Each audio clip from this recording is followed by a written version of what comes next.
오늘 하나님께서 우리에게 주신 말씀은 신약성경 요한복음 14장 1절부터 6절까지의 말씀을 보겠습니다.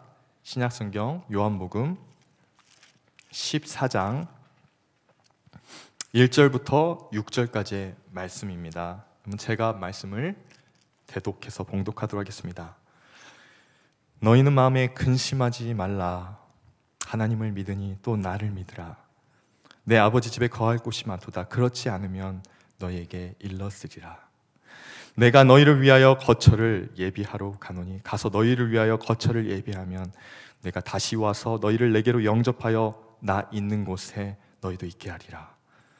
내가 어디로 가는지 그 길을 너희가 아느니라.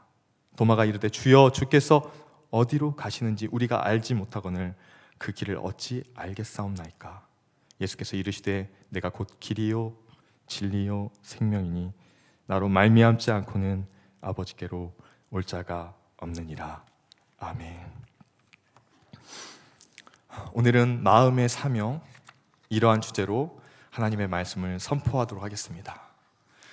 오늘 본문 말씀과 관련해서 설교 전에 저는 시를 한 편 여러분에게 소개해드리고 읽어드리고자 합니다. 아마 여러분께서 다 아시는 시일 거예요.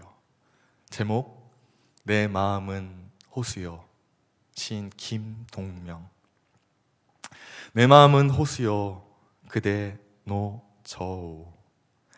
나는 그대의 흰 그림자를 안고 옷같이 그대의 배전에 부서지이다. 내 마음은 촛불이요 그대 저 문을 닫아줘. 나는 그대의 비단 옷자락에 떨며 고요히 최후의 한 방울도 남김없이 타오르이다. 내 마음은 나그네요 그대 피리를 불어줘. 나는 달 아래 귀를 기울이며 호젓이 나의 밤을 새이 오리다. 내 마음은 낙엽이요 잠깐 그대의 뜰에 머무르게 하오. 이제 바람이 불면 나는 또 나그네와 같이 외로이 그대를 떠나오리다.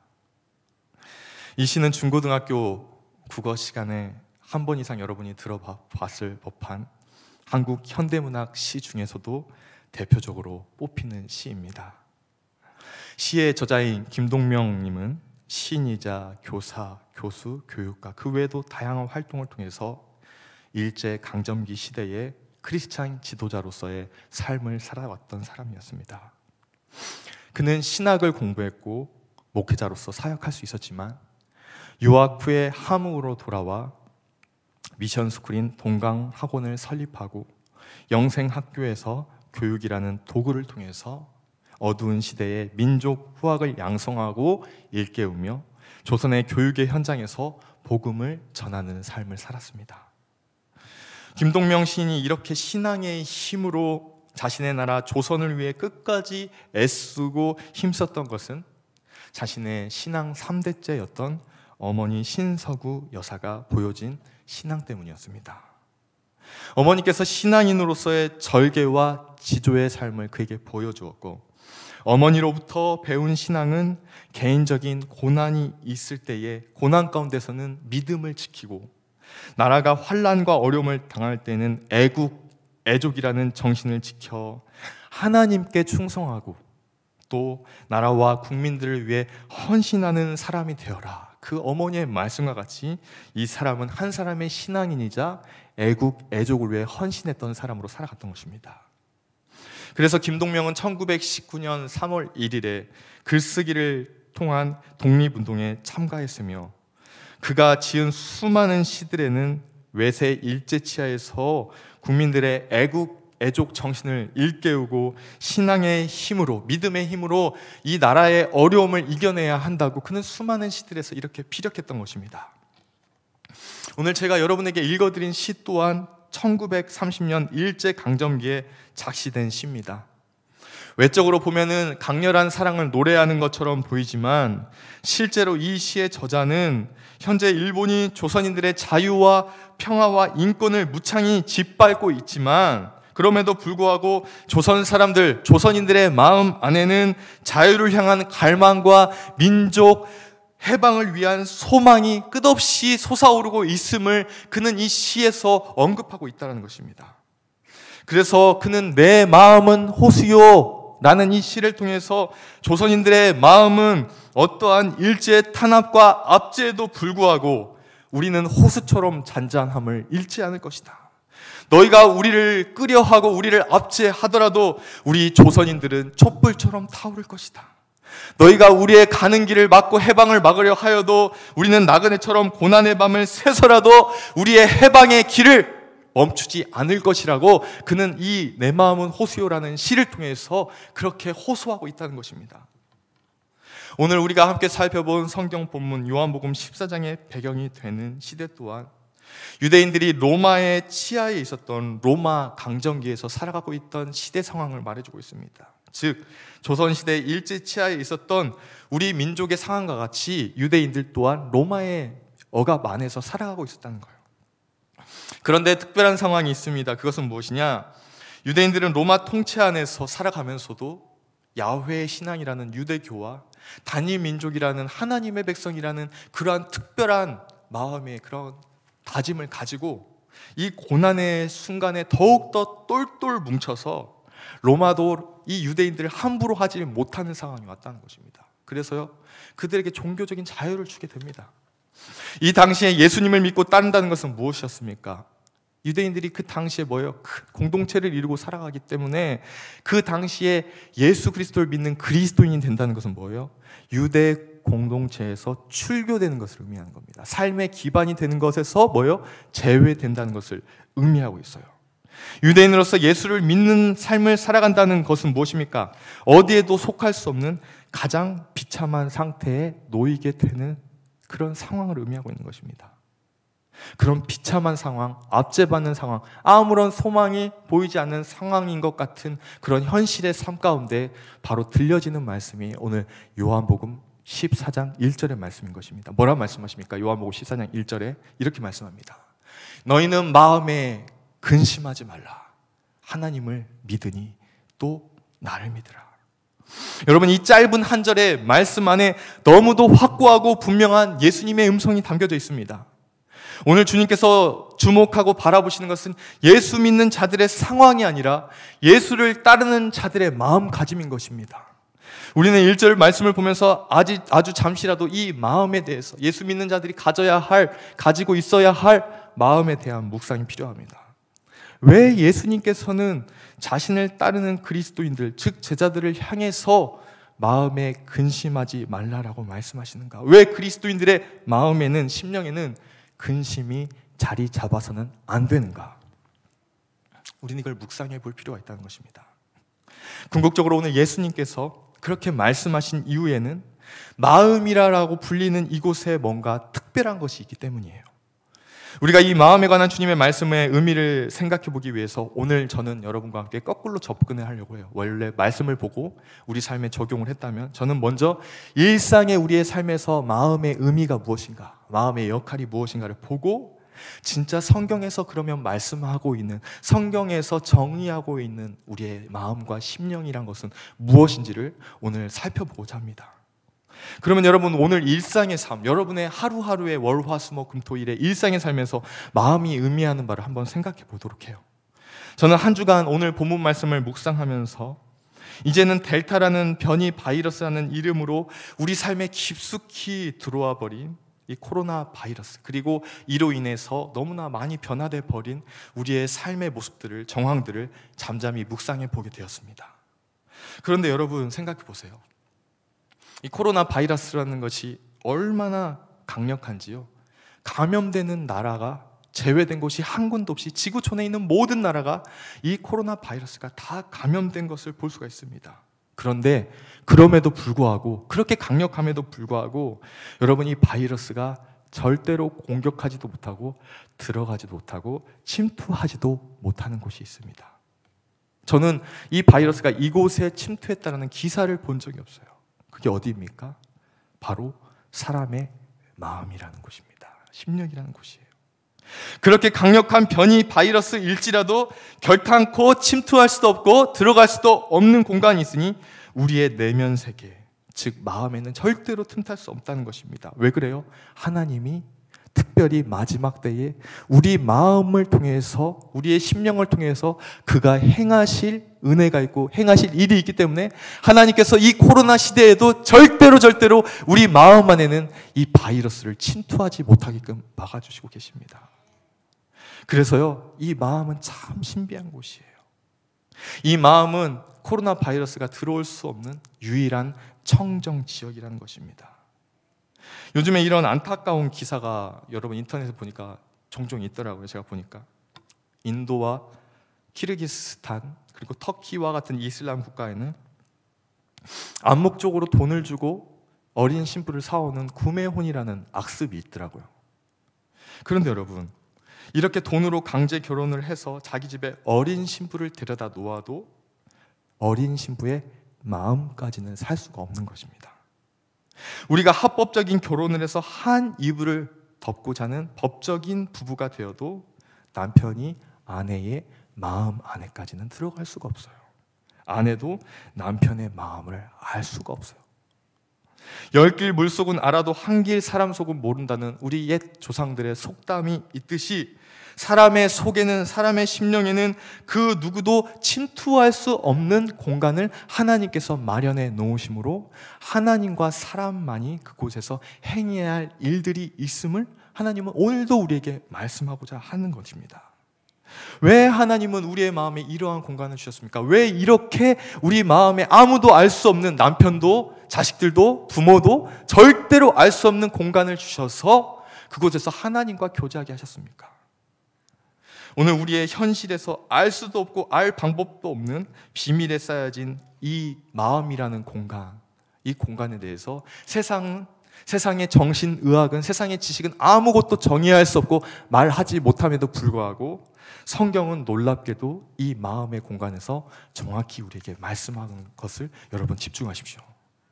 성경이 얼마나 이 마음에 관하여 깊이 있게 전문적으로 다루고 있는지를 입증해 주는 것은 무엇입니까? 성경 전체에서 몇 번이에요?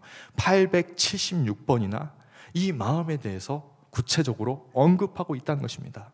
세상 사람들도 정신의학에서도 한 번도 뭐라고 정확히 이 마음이라는 곳이 무엇인지, 마음에서 생기는 문제는 어떻게 해결해야 되는지 알 수도 없고 말할 수도 없고 정의 내릴 수도 없지만, 그럼에도 불구하고 이런 상황 가운데 하나님의 말씀은 정확히 우리의 마음에서 일어나는 문제와 마음에서 일어나는 일들에 대해서 정확히 언급하고 그 해결책에 대해서 말씀하고 계시다는 것입니다. 그렇다면 오늘 저와 여러분은 성경 구약과 신약에서 다루고 있는 이 마음이라는 단어에 대해서 좀 더 집중해서 여러분과 함께 제가 살펴보려고 해요. 여러분, 구약에서는 히브리어로 이 마음이라는 단어를 레브라는 단어로 언급하고 있어요. 이 단어는 어떤 뜻입니까? 심장, 내부 인간, 마음, 정신, 이해력, 의지라는 의미를 가지고 있습니다. 여러분, 이런 여러 가지 뜻이 있지만 저는 여러분과 오늘 함께 이 내부 인간이라는 의미에 대해서 먼저 집중해서 한번 보려고 해요. 히브리식 사고의 개념에서 마음은 외부 인간과는 철저하게 구별된 내부에 존재하는 인간으로서 히브리 사람들이 그렇게 보았다는 것입니다. 마음이라는 것을. 그것은 무엇입니까? 무엇을 의미하고 있습니까? 마음이 눈에 보이지는 않지만 한 사람이라는 존재와 그 사람의 인생에 얼마나 중요한 영향력을 끼치고 있는지, 이 마음의 영향력에 대해서 히브리식 사람들이 히브리식 사고를 통해서 우리에게 말하고 있는 거예요. 내부에 또 다른 인간이 있다. 또 다른 인간의 모습을 가지고 있다. 그것이 바로 마음이라는 것입니다. 또 한 가지 중요한 단어는 무엇입니까? 이 레브라는 단어가 가진 뜻 가운데 심장이라는 의미가 있다는 거예요. 여러분, 심장이 뭐죠? 우리 온몸에 피를 보내주는 역할을 합니다.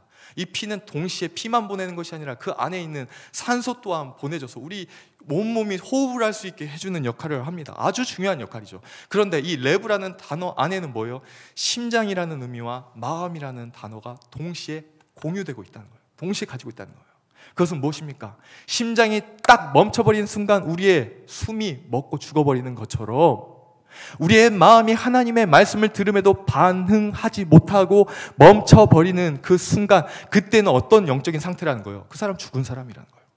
열심히 부지런히 일하고 있고 뛰고 있고 하루하루 직장 생활을 하고 있고 뭔가 이루고 있다라고 생각하지만 그 사람이 하나님의 말씀에 반응하지 않고 하나님의 말씀과 아무런 결부된 것이 없다 하면 그 사람은 성경에서 어떤 사람이라 말씀하고 있는 거예요? 죽은 사람이라 성경에서 정의 내리고 있다는 것입니다. 그럼 이 레브라는 단어가 실제적으로 구약 성경에서 얼마나 중요하게 사용되고 있는지 우리는 이 레브라는 단어가 성경에서 최초로 사용되고 있는 것을 여러분 살펴보고자 합니다. 여러분 창세기 6장 5절 말씀에 이렇게 말씀하세요. 여호와께서 사람의 죄악이 세상에 가득함과 그의 마음으로 생각하는 모든 계획이 항상 악함을 보시고, 5절에 보면 하나님께서 세상을 보실 때 뭘 보십니까? 사람의 마음을 보신다고 해요.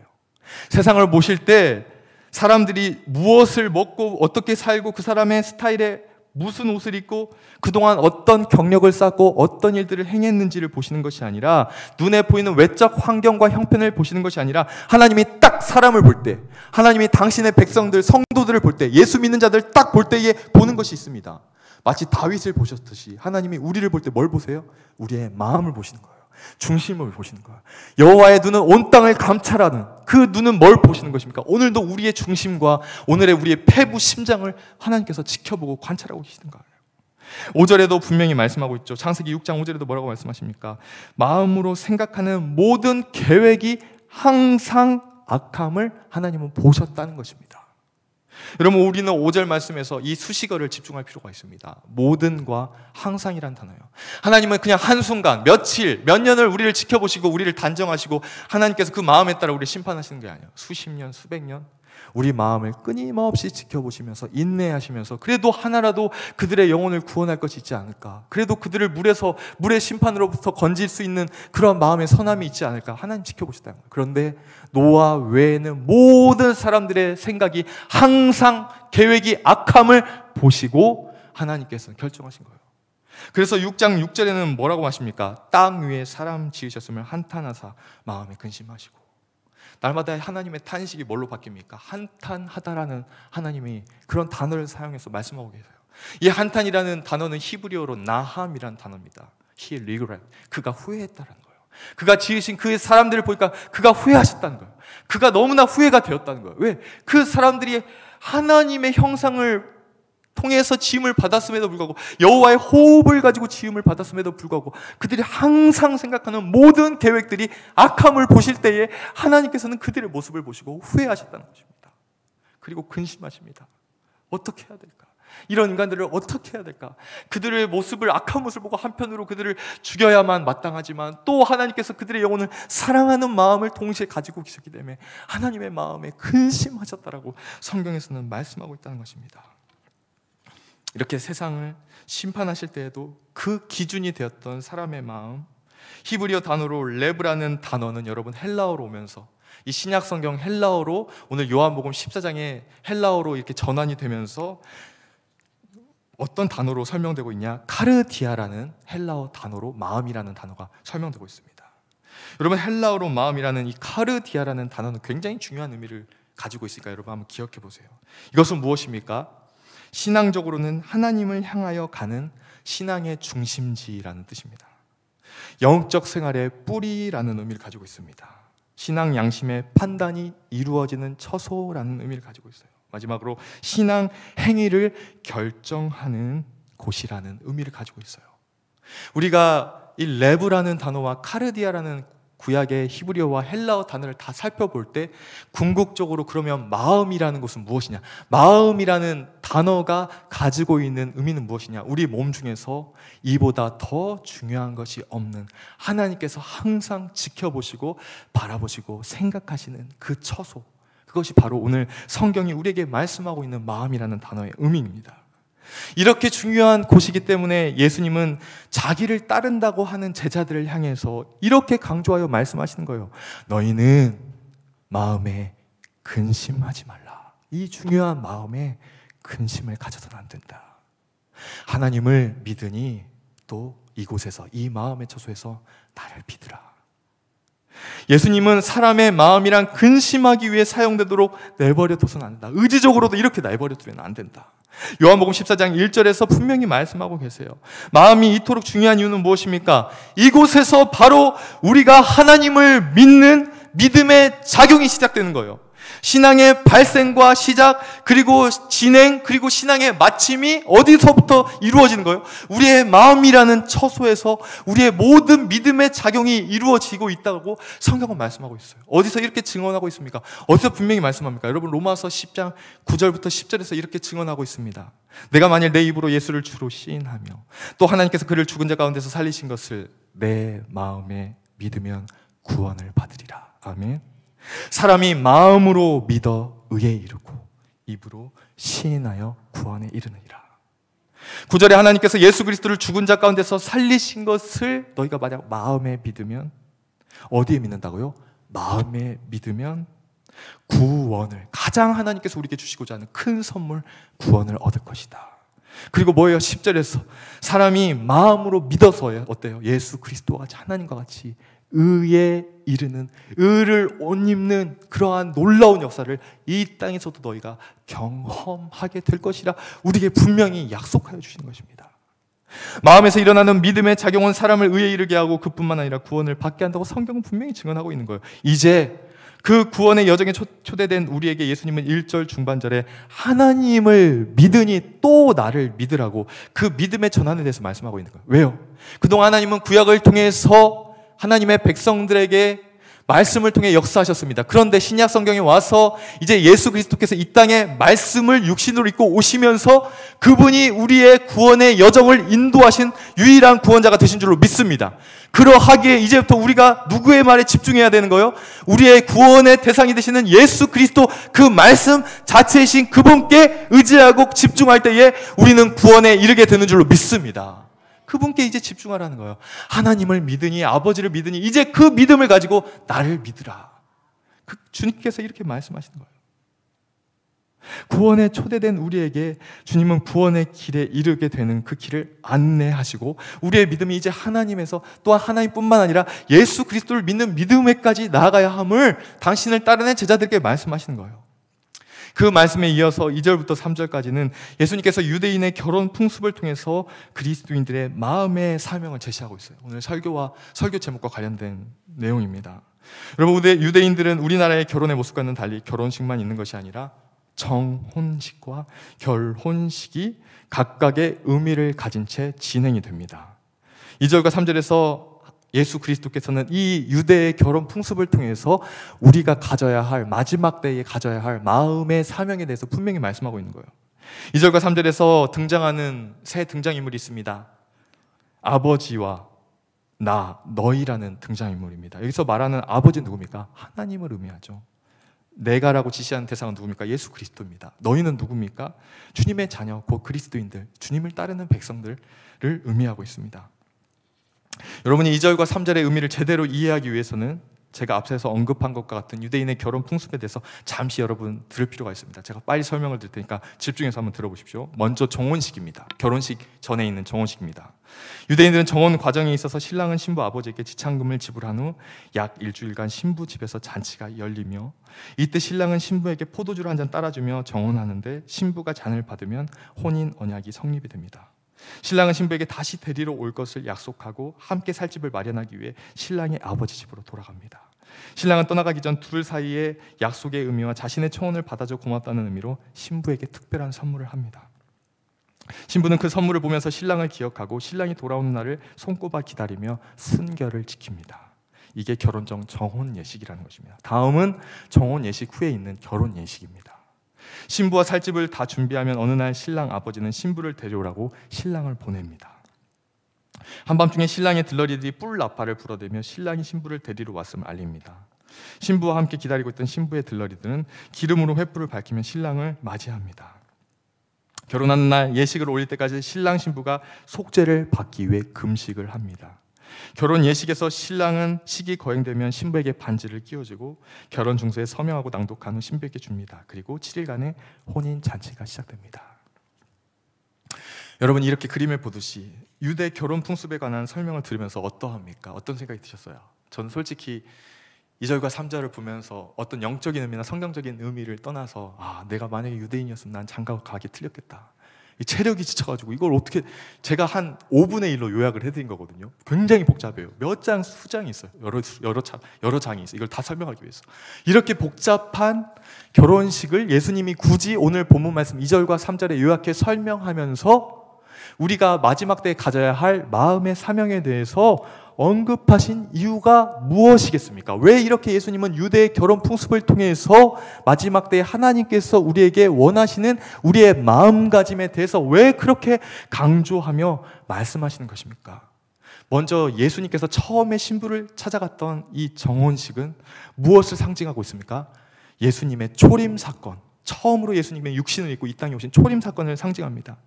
약 2000년 전에 예수님은 베들레헴으로 오셨습니다. 오셔서 주의 백성들에게 십자가에 못 박힌 자신을 보여주시면서 자신이 돌아올 때까지 절대로 변절하지 말고 잊지 말고 기억하라. 반드시 내가 다시 오겠다고 그분의 가장 귀한 사랑을 통해서 특별한 선물을 우리에게 주신 거예요.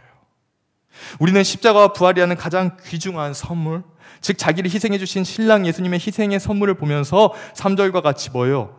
거처를 예비하고 계신 주님의 존재를 기억하며 신앙생활을 해나가야 되는 의무를 가지고 있습니다. 거처가 예비되면 신랑은 다시 와서 신부된 우리를 주님께로 영접해 주셔서 주님 계신 신랑의 아버지의 집, 즉 하나님의 나라로 우리를 인도하신다 말씀하시는 거예요. 이 모든 일을 신랑의 아버지와 신랑이 준비하실 텐데, 그럼 영적 신부된 우리가 해야 할 일은 무엇인가? 그게 바로 우리에게 주어진 마음의 사명인데, 그 마음의 사명은 무엇입니까? 여러분 중요하니까 집중해서 잘 들으십시오.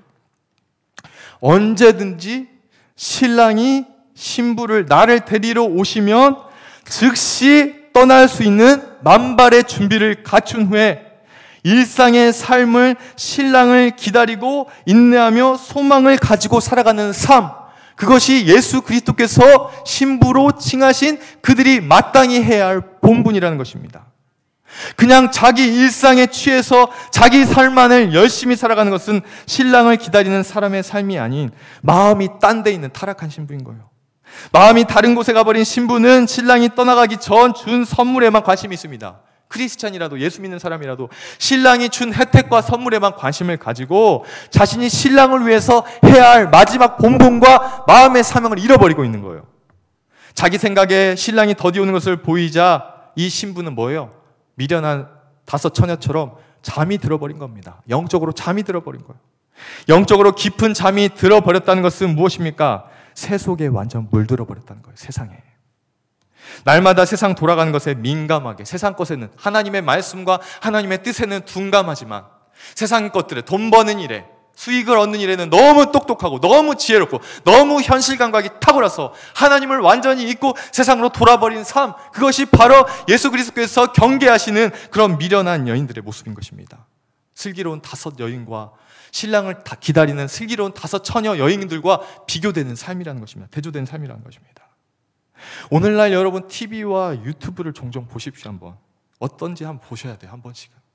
자기 집을 천국같이 만들어 놓고 사는 사람도 있습니다. 또 그것을 부러워해서 댓글을 답니다. 언니, 저도 그렇게 한번 살아보고 싶습니다. 하트 표시까지 3-4개씩 하고 구독과 좋아요는 필수로 하는 사람들 봐요. 물론 제가 여러분을 보고 그럼 목사님 저희 집을 지옥같이 살라는 것입니다. 그게 아니에요. 여러분 집에 들어가면 안식처가 되고 천국처럼 행복하게 살아야 돼요. 그러나 그 천국이, 잘 들어보세요, 하나님이 다스리시고 통치하시는 하나님의 주권과 통치로 인해서 세상이 주는 것과 다른 평안과 은혜가 임하여서 행복한 가정이 아니라 집에서 보이는 조망 조건이 너무 좋고 뷰가 좋다는 거죠. 냉장고를 열어보면 와인과 고기들, 거실과 방에 설치된 초대형 영화 스크린을 보면서 보암직도 하고 먹음직도 하고 탐스럽기도 한 물질적인 가치를 찾아다니며 나는 이 집이 너무 좋아. 천국이 필요 없어. 내 집이 곧 천국이야. 나는 하나님이나 천국 없이도 우리 가족들하고 이렇게 행복하게 영원히 살면 좋겠어. 이런 생각을 만약에 그리스도임에도 불구하고 성도라는 이름을 가졌음에도 불구하고 그들의 삶의 모습이 이러하다면 이제 얼마 후면 오실 신랑 되신 예수께서 오시는 시간이 뭐예요? 그들에게는 공포의 시간이 될 겁니다. 가장 두렵고 무서운 시간, 떨리는 시간이 될 거예요. 행복한 시간이에요. 예수님이 오시는 시간이 이 모든 집에서 누렸던 천국같이 누리는 모든 것들이 상실되는 그러한 시간이 될 거라는 것입니다. 마태복음 16장 24절에서 예수님은 자신을 기다리는 신부가 해야 할 마땅한 사명에 대해서 이렇게 말씀하고 계세요. 24절입니다. 이에 예수께서 제자들에게 이르시되 누구든지 나를 따라오려거든 자기를 부인하고 자기 십자가를 지고 나를 따를 것이니라. 여러분, 이건 한정된 선교사님들, 어떤 목사님들, 어떤 섬이나 우리나라 구석촌에서 목회하는 그분들에게만 해당되는 말입니까? 아니에요. 여러분, 한 사람 한 사람이 천국을 바라보고 있다면, 천국을 진짜 들어가기를 믿고 원하고 있다면 뭐예요? 말씀하고 있는 거예요. 분명히 천국을 소망하는 자에게 뭐라고 말씀하십니까? 십자가를 말씀하십니다. 십자가를 지고 나를 쫓을 것이니라. 우리는 이 두 가지 개념을 대치된다고 보고 있어요. 천국은 너무 좋고 행복하고 눈물도 없고 슬픔도 없고 괴로움도 없고 질병도 없고, 그런데 십자가는 지기가 싫어. 왜? 십자가는 너무 힘드니까. 여러분, 이게 대치되는 개념입니까? 천국과 하나님의 나라와 십자가가 대치되는 개념입니까? 아닙니다. 고난이 없으면 영광이 없어요. No cross, no crown입니다. 주의 십자가를 지지 않는 사람은 천국에 그냥 들어갈 생각을 말아야 됩니다. 그게 성경이 무섭고 두렵게 우리에게 분명히 말씀하는 거예요. 마지막이 될수록 우리는 기억해야 돼요. 십자가를 내가 지고 있지 않구나. 지옥입니다. 분명히. 언제 천국 간다 했습니까? 하나님이 그냥 말씀하시는 그 믿음이 그렇게 가치 없는 믿음입니까? 십자가 한 번도 지지 않고 그냥 무조건 들어갈 수 있는 천국이에요? 아니라는 것입니다. 물론 처음에 십자가를 지면 어려워요. 십자가를 한 번 지면 세상을 사랑하는 세상을 좋아하는 우리의 속성상 십자가를 지는 건 쉽지 않아요. 그러나 여러분, 십자가를 한 번 지고 우리가 실패해서 좌절했을 때 예수 그리스도께서 그 십자가를 내려놓고 좌절하고 절망하는 우리 곁에서 그 십자가를 붙들어 주고 계실 것을, 붙들어 주신다는 사실을 기억하시길 주님의 이름으로 축원합니다. 십자가는 내 힘으로 지는 것이 아닙니다. 기억하세요. 예수 그리스도께서 나를 따라올 때 지는 그 십자가는 누구와 함께 지는 십자가예요? 예수님께서 함께 붙들어 주시는 십자가이고, 예수님께서 함께 붙들어 주셔서 끝까지 완성하게 하는 그 인생의 마지막 신앙의 여정의 십자가임을 여러분 기억하시길 주님의 이름으로 축원합니다. 마지막으로 저와 여러분이 살펴볼 내용은 4절부터 6절까지의 말씀의 내용이에요. 화면에 잠시 4절부터 6절까지를 보실래요? 4절에 내가 어디로 가는지 그 길을 너희는 아느니라 예수님이 말씀하십니다. 5절에 보니까 도마가 이렇게 대답합니다. 주여, 주께서 어디로 가시는지 우리가 알지 못하고는 그 길을 어찌 알겠습니까? 5절은 예수님과 함께 가르치고 전파하고 고치는 3대 사역의 현장에 있으면서 날마다 주님과 함께 식사하고 동행하고 잠드는 제자가 하는 질문이라고 하기에는 너무 당황스러운 질문이에요. 물론 모르면 여러분, 가만히 있는 것보다 질문하는 게 좋아요. 도마가 참 질문이 많습니다. 의심도 많고. 질문하는 거 나쁜 거 아니에요.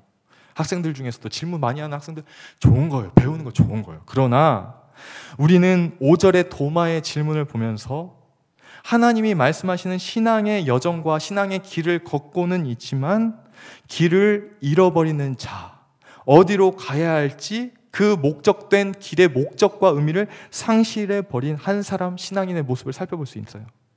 오늘도 저와 여러분 중에서는, 저도 그럴 때가 있고요, 예수님을 믿고 따른다 하면서도 자기가 가고 있는 길이 날마다 열심히 나름대로는 가고 있는 나름의 인생 길이 어디를 향해 가고 있는지를 잃어버리고 그냥 노를 젓듯이, 그냥 빈술에 노를 젓고 그냥 그 빈 돛담배에서 노를 젓듯이 그렇게 호세에서 망망한 바다에서 그렇게 노를 젓고 가고 있는, 목적을 상실한 사람들이 너무 많다는 것입니다.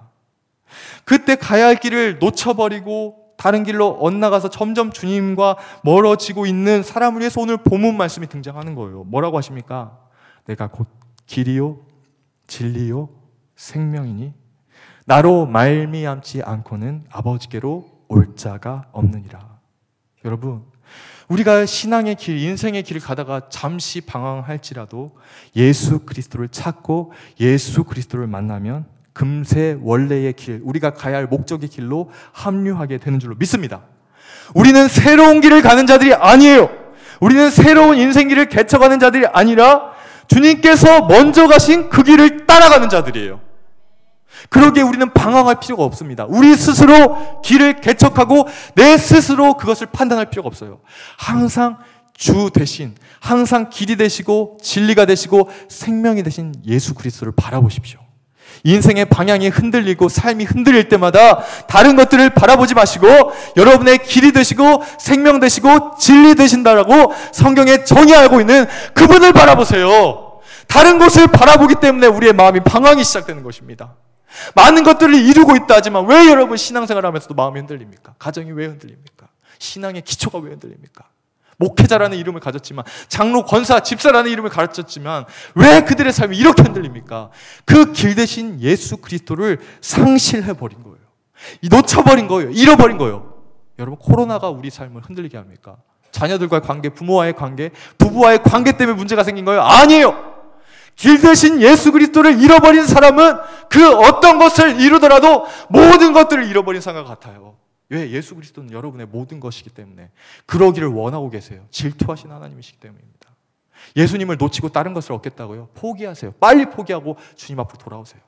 그토록 주님을 사랑했던 자들의 모습이 어디 있습니까? 그토록 주님을 의지하고 바라봤던 여러분들의 그 뜨거움은 어디로 갔습니까? 어디서 그 사랑이 떨어진지 기억하라고 예배소 교회를 향해 예수님께서 하시는 말씀이 오늘 나에게 지금 하시는 말씀입니다.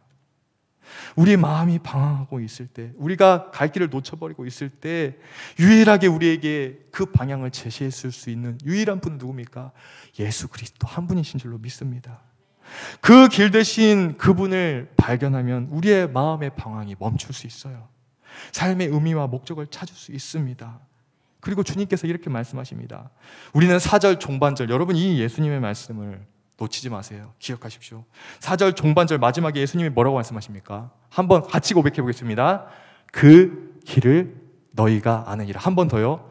그 길을 너희가 아느니라. 여러분, 그 길을 분명히 여러분은 알고 있어요. 하나님을 속이지 마십시오. 왜냐하면 여러분이 믿음의 여정을 시작할 때에 그 길이 어디로 진행되고 어디로 가야 할지 목적지를 이미 하나님은 알려주셨어요. 그럼 왜 잃어버렸습니까? 왜 방황합니까? 내가 원하는 삶을, 내가 기뻐하는 삶을, 내가 누리고자 하는 삶을 내가 살다가 보니까 주님이 처음 그 여정을 시작할 때 나에게 분명히 말씀해 주셨던, 마음에 감격하고 기뻐하며 눈물 흘렸던 그 길을 나도 모르게 어느새 잊어버리고 망각해버린 것입니다. 분명해요. 이거 외에는 없어요. 여러분은 분명히 알고 있습니다. 예수님은 제자들에게 말씀하시는 거예요. 너희가 알고 있다. 왜 모르냐? 내가 처음에 얘기하지 않았냐? 그 여정을 시작할 때, 그 여정을 함께 손잡고 시작할 때 말해주지 않았느냐? 왜 잊어버렸다고 하느냐? 여러분, 이제 우리에게 해야 할 마음의 마지막 사명은 무엇입니까? 그 길로 다시 돌아서는 것입니다. 할렐루야. 분명히 알고 있는 그 길로 다시 시작해야 여러분 회복될 수 있어요. 다른 길, 목사님 저 먹고 살만해요. 이제 특별한 문제 없습니다. 하나님 없이도 괜찮아요. 그렇게 말씀할 수 있습니까? 여러분, 성경에서 여러분 그런 우리의 마음에 뭐라고 얘기합니까? 너에게 그게 다냐? 그게 믿음의 여정을 시작할 때 내가 너에게 했던 이야기냐? 아니라는 것입니다. 하나님은요, 여러분의 인생, 삶이 그냥 유지하는 정도로 살다가 인생을 마치게 하시려고 예수 그리스도를 십자가에 못 박아 죽게 하지 않았습니다. 예수님의 십자가의 죽음이 그 정도로 가치 없지 않아요. 그냥 여러분이 잘 먹고 잘 살고 자녀들 잘 키우고 좋은 대학 보내고 좋은 시집 장가 보내고 그렇게 인생을 마지막 호흡 때 떼라고 예수님께서 십자가에 못 박혀 죽으신 게 아니라는 사실을 기억하십시오. 여러분의 생명값은 그 정도가 아니에요. 하나님께서 여러분을 살아가게 하시고 오늘도 호흡하게 하신 그 목적과 의미를 절대로 잊지 마세요. 얼마나 여러분이 귀중한 사람이라는 것을 잊어버리는 순간 우리는 방하게 된다는 것입니다. 말씀을 마무리하려고 합니다. 오늘 일일이 복잡하게 설명하지 않아도 저와 여러분은 어떤 길로, 어떤 진리로, 어떤 생명으로 돌아가야 할지를 너무나 분명히 잘 알고 있어요. 우리가 설교를 들을 때 이대로는 안 되는데, 언젠가는 정말 결단하고 그 말씀대로 살아야 되는데, 그 설교를 듣고 말씀을 듣고 큐티를 할 때마다 하는 갈등을 갈등으로만 죽을 때까지 하고 끝내서는 안 돼요. 갈등이 결단으로 나아가야 합니다. 갈등으로 끝나서는 안 돼요. 우리 마음에 주시는 기도해야 되는데, 말씀 읽어야 되는데, 말씀대로 살아야 되는데 갈등만으로 끝내지 마세요. 하나님이 주시는 마음입니다. 그걸 결단으로 이끌어내세요. 그 책임이 오늘 우리에게 있는 겁니다. 지금 당장은 좋지만 영원히 후회할 삶을 살지 마십시오. 6절 마지막 부분과 같이 여러분, 이제 아버지를 만날 시간이 얼마 남지 않았습니다. 20년, 30년, 40년 좀 더 안정되고 삶을 즐겨보다가 길과 진리와 생명을 놓쳐버리지 마시고 끝나지 않을 영원한 삶을 위해서 지금 이 시간부터 준비하십시오. 마지막 그 마음의 사명 이제부터 준비하셔서 하나님께서 마지막 백보자 심판 때 내게 준 그 사명을 너는 완수했는가? 라고 물으시는 그 마지막 질문 가운데 부끄럼 없이 주님, 내가 그 사명 충실히 감당하고 주님 앞에 나왔습니다 라고 당당하게 고백할 수 있는, 부끄러운 구원이 아니라 주님의 기쁨에 참여할 수 있는 저와 여러분들 되시기를 주님의 이름으로 축원합니다. 함께 이 찬양 고백하면서 오늘 말씀을 기억하도록 하겠습니다.